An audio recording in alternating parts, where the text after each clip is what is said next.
Hi folks, you're with Tasteless today at your Pushback channel, and thank you for joining this radio live stream. In this essay, I'd like to talk about the issue of people trafficking and people smuggling from the third world to the wealthy white West first world. Now, there's been some recent revelations unexposed by the excellent work that Project Veritas does, and congratulations to Mr. O'Keefe and his colleagues and the team there on doing some fantastic work. They've done great work and are doing it, and we only hope can continue to do this great work in the future. But just focusing on these revelations of the people trafficking. Now, things about trafficking the children, and that's always unpleasant, and the whole thing is unpleasant and illegal and immoral and all that sort of stuff. But the idea that it's just started, or it started 5 minutes ago, it started in the last couple of days, it's been going on for more than 20 years, and so and the scale of it has changed. The scale is massive, but it's been going on for a long time. And if we go back to say even the the era before Ronald Reagan, the Jimmy Carter era, that sort of thing. There were a lot of Mexicans that were coming to work on mainly in agricultural work in the United States, picking oranges in California or whatever. And there were quite a few, social commentary type movies that were around at the time. And if you want to look it up, there's a movie called Mr. Majestic, and Charles Bronson plays the lead in it, and it's I think Majestyk, I think, from memory, and that mentions the use of Mexican labor to work on the farms, picking crops, planting crops, whatever. So this has got a bit of a history. And then Ronald Reagan, when he was president, gave a general amnesty to millions, I don't know how many, allegedly 2 to 3 million, I think, Mexicans who are in the United States illegally working on these farms. Now, the demand for cheap labor is of course unending. There's a couple of reasons for that. There's huge sectors of the Western economy that just are not viable as businesses unless they have slave labor, peasant slave labor working there. And also because some of the multinational firms have moved in on these, in these areas of the economy, and they realise that the only way to realise huge profits, or the profits that they think they deserve, is again to have slave labour. So now it's whether it's smugglers bringing in young women for prostitution.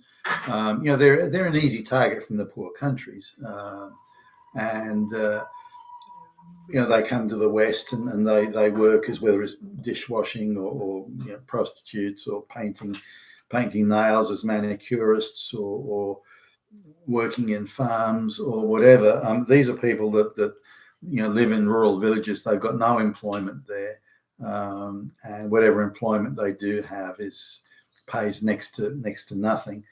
And so they come to the West and they see the West as unbelievably and fantastically rich. And so just an ordinary wage, if they're living 20 to a one-bedroom apartment, means they can have some money and send it back to their families in whatever third world country that they came from.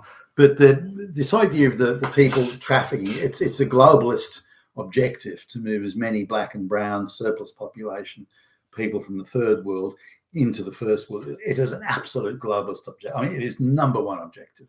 That achieves a number of things from the globalist perspective. It undermines and demoralizes Western society, disrupts social cohesion, all these sorts of things. And because of the multiculturalism, it also affects other areas such as due legal process, the very democratic process. All of these things are then indirectly affected by these this forced mass migration. Now, the globalists were fairly clear. If they when they said, well, look, if we have a referendum or we ask the people to vote on it in the West, no one's going to agree to it. So we just have to bypass that and forget about it and just bring in as many people as we feel like bringing in. Now it's not that easy to move gazillions of people from the countries they're in. Remember, they're illiterate peasants. They've got no comprehension of the world outside. These are people, in Africa and parts of South America or India. These are people who have lived in rural villages. They haven't even visited a city in their own country, let alone moved halfway across the world. So they have to be encouraged and assisted, and they have to be, agitators have to go, no, it's easy, we'll look after you. No, it's okay. No, come on. We'll send the buses to move you. We'll provide the ships, we'll provide the boats, we'll provide the food. You're going to be wearing clothes that you never could have dreamed of wearing. We're going to give you designer label clothes. We're going to give you Nike shoes. We're going to give you, nice things to wear. And we're going to supply you, after every few days, we'll give you even new clothes on top of that. And you'll have everything you need. We'll give you all the food and water and everything, all the transport. It's all laid on. So it's only by promising to these people that they're going to be really well looked after and aided and assisted and carried and transported and fed and watered. It's only by that these people are agreeing. Oh, okay then. Now, there's also the second sort of wave, which is really sort of where the trafficking side comes in. Well, I think what the NGOs are doing, if you look at the ships that are plying the Mediterranean, picking people up from Africa and taking them into Europe, they're nearly all NGO ships. A lot of them registered in Germany. And they're it takes a lot of money to run ships like that, to crew them, the fuel and the maintenance and so on. And there are many ships like this crawling all over the Mediterranean, illegally moving the illegal aliens, if you will, into Europe. So these NGOs are very well looked after and well funded by various groups associated with the United Nations. And they're given generous tax exempt status and charity status. Well, they're not fucking charities. They're politically activist organisations who are dedicated and tasked with undermining the very fabric of Western society. So they're not fucking charities. But bringing people into the West, there's, as I say, the second tier. And that's where people who are already here from those countries, for example, the Indians, the subcontinent, they've come in and they've used offshore investment to buy up swathes of takeout food stores. It could be takeout chicken shops, takeout burger shops, corner convenience stores, any and all these things. So they've bought all these shops, and some of them franchised. And now, because they've used offshore money, the management fees are added into the offshore loan, which is always adjusted up and down to make sure there's never any profit made in Australia or anywhere in the West. So they don't have to worry about tax. Now, then they organise to bring out people from their own country. Now, they have to prove, theoretically at least, they have to prove that this is a job that no local person wants, and so they have to advertise for example, 6 weeks. And so we didn't get any applicants, or the applicants that applied weren't suitable, or mix of the above.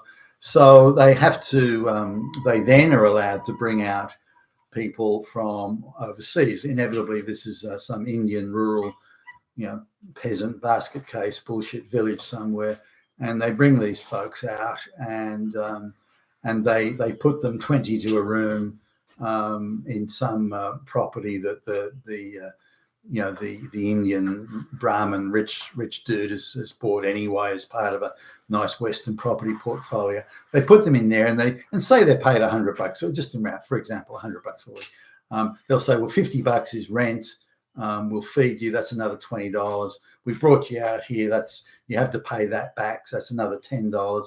So you're left with $10 in your pocket a week, and the rest is part of your salary. Now that your pay packet, so that brings their pay under the taxation threshold. So they're not paying any tax. So the local tax office gets no tax either business tax or personal income tax.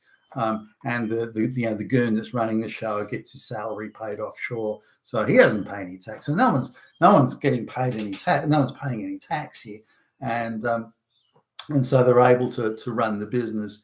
Now the net rate, say for example, say the rate, the workers' rate for people working in that industry is $20 an hour.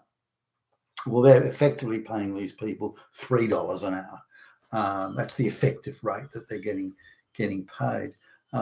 So that's, let's call it what it is. That's fucking slave labor. So these peasants are being brought out from India under false pretenses. They could employ local people if they wanted to. They just don't want to, and they're working outrageously long shifts. It's 12, 14, 16 hours a day, and getting paid, as I say, they're only going to pay $3 an hour, assuming even an 8 or 9 hour shift. So many of them are working 6-7 days a week.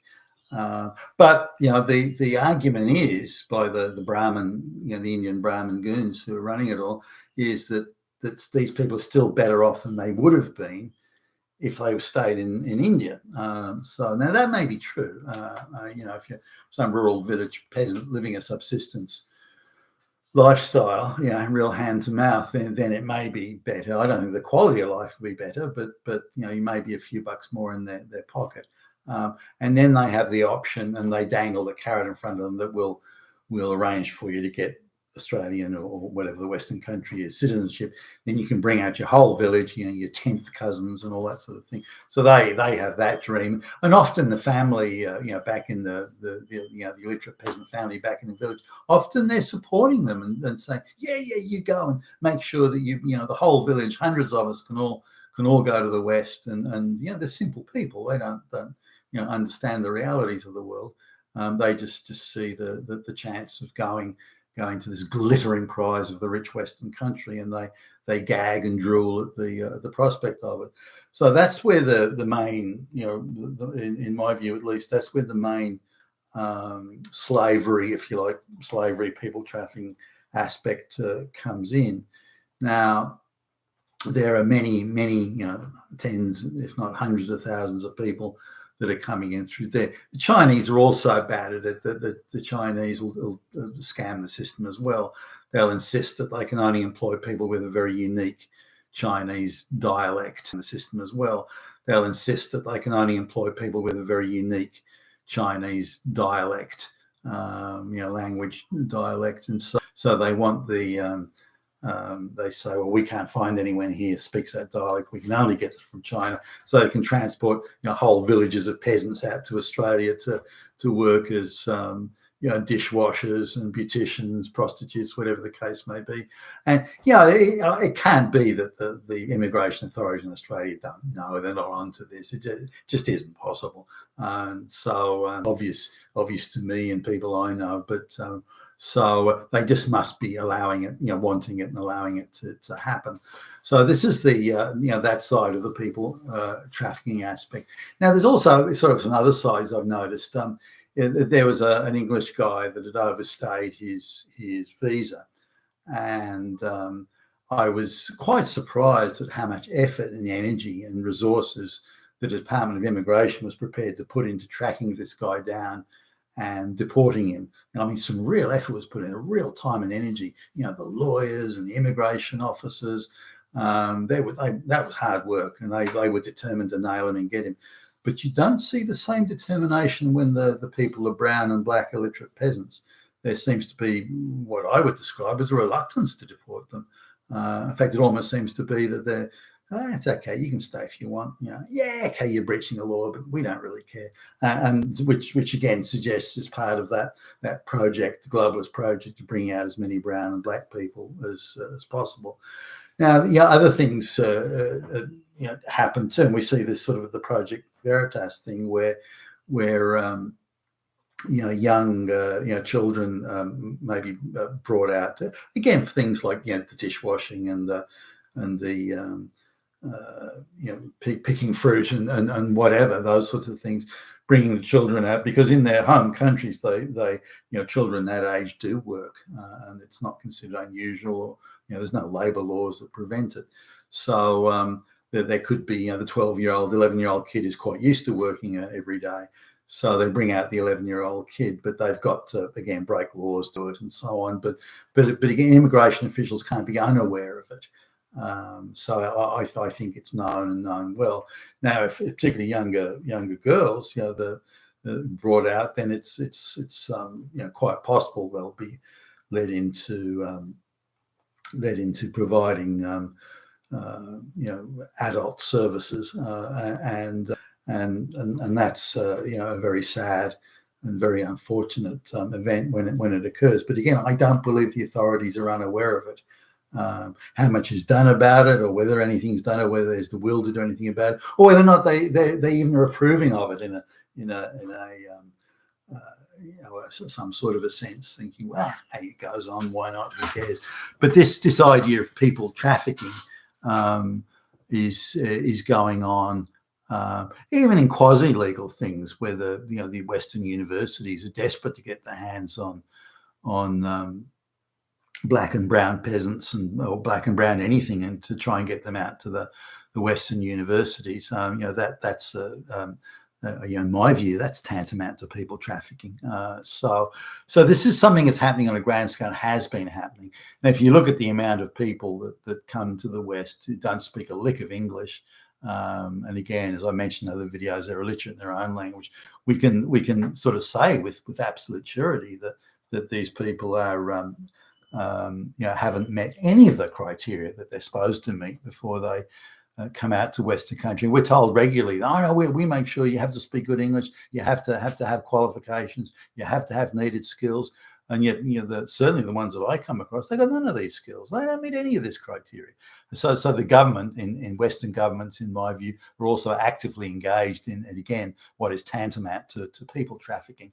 So the people trafficking industry is huge, but it all ties in perfectly and nicely and seamlessly with the globalist project. So it's no accident, and nor is it just the people smugglers are just part of the conduit of moving the masses of black, brown peasantry into the West.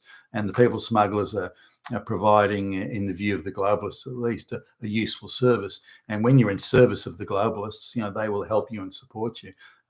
Disagree with the globalists, question them, or talk against their preferred political candidates, and you'll find yourself cancelled. You've been with Tacitus today, your pushback channel, and thank you for listening.